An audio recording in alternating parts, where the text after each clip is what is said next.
Yo. Ah, if it isn't the man of the hour, Yagami-shi.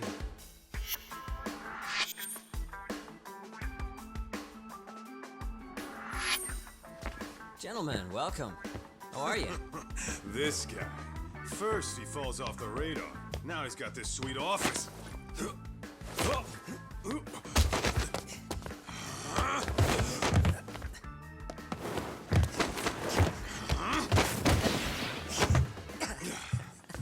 shit.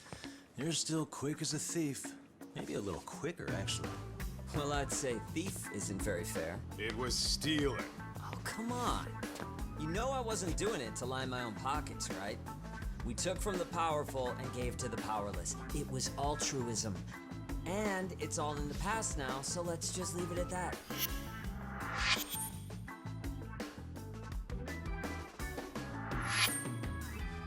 The place is nice, though. It's kind of familiar, even. It should be. You're our inspiration, Yagami Detective Agency. You guys are the goal. For sure. So, how about you guys take a load off?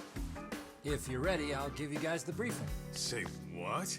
A briefing, man? Let him go over what we know. I've actually got an agenda for today's meeting, too. An agenda?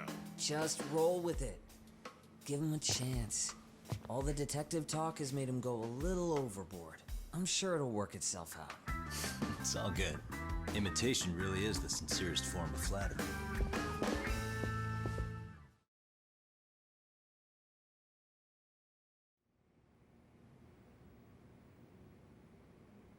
To sum up why we called you, we've been seeing a major upward trend with these kinds of cases.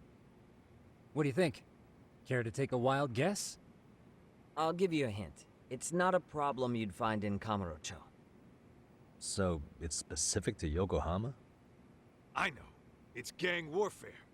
The outfits running Chinatown are at each other's throats, and you guys sort out the aftermath. Well, we did just hear about the Yokohama Liumang. They're a gang, right? Yeah, the Yokohama Liu, whatever. Bet they're stirring up shit as we speak.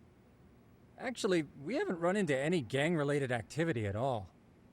No, what we're dealing with isn't so conspicuous. I'll just tell you, it's bullying. Bullying? Sometimes parents ask us for evidence to prove their child was bullied. Fairly often, they want these bullies taken to court immediately.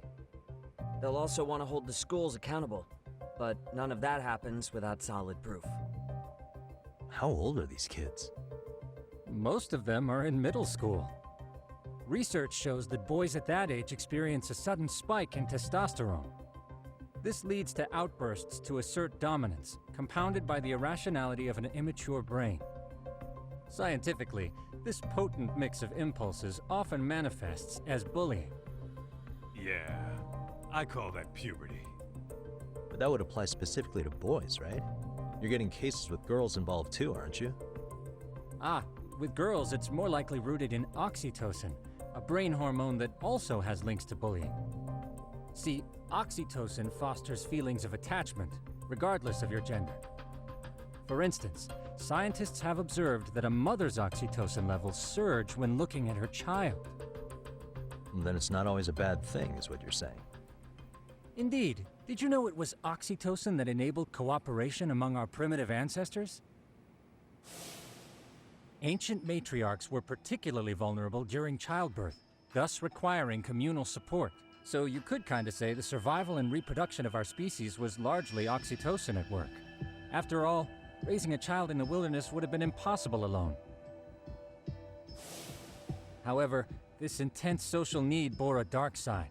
Individuals who failed to contribute were shunned and eventually condemned.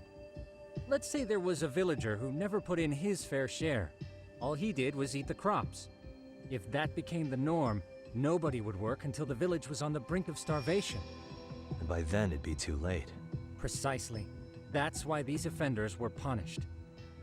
Primitive as it was, punishment equated to justice, a necessary measure for society's greater good. And societies with a stricter sense of justice were the ones who endured in the long run. To put this into focus, these people are our direct ancestors. So from a science perspective, modern-day bullying is just primitive? More like it's hardwired into our nature. Hormones are fucked up, huh? I wouldn't chalk it up to just that. However, we humans do tend to reject what's foreign to us. Whether we're socially awkward or simply misunderstood, those who don't conform are ostracized. That's how it's been since time immemorial. The misfits of civilization are deserving of punishment. All over the world, no matter where or when.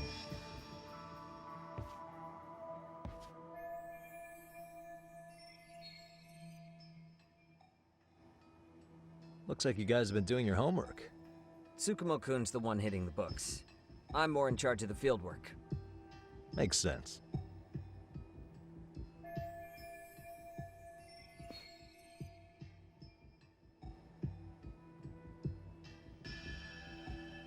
Here's another fun fact while we're at it. An act of betrayal also increases the human urge to punish the offender. In those cases, the act of punishment floods the brain with dopamine, triggering an instant rush of pleasure. In other words, serving justice can feel just as good as eating or having sex. Sure.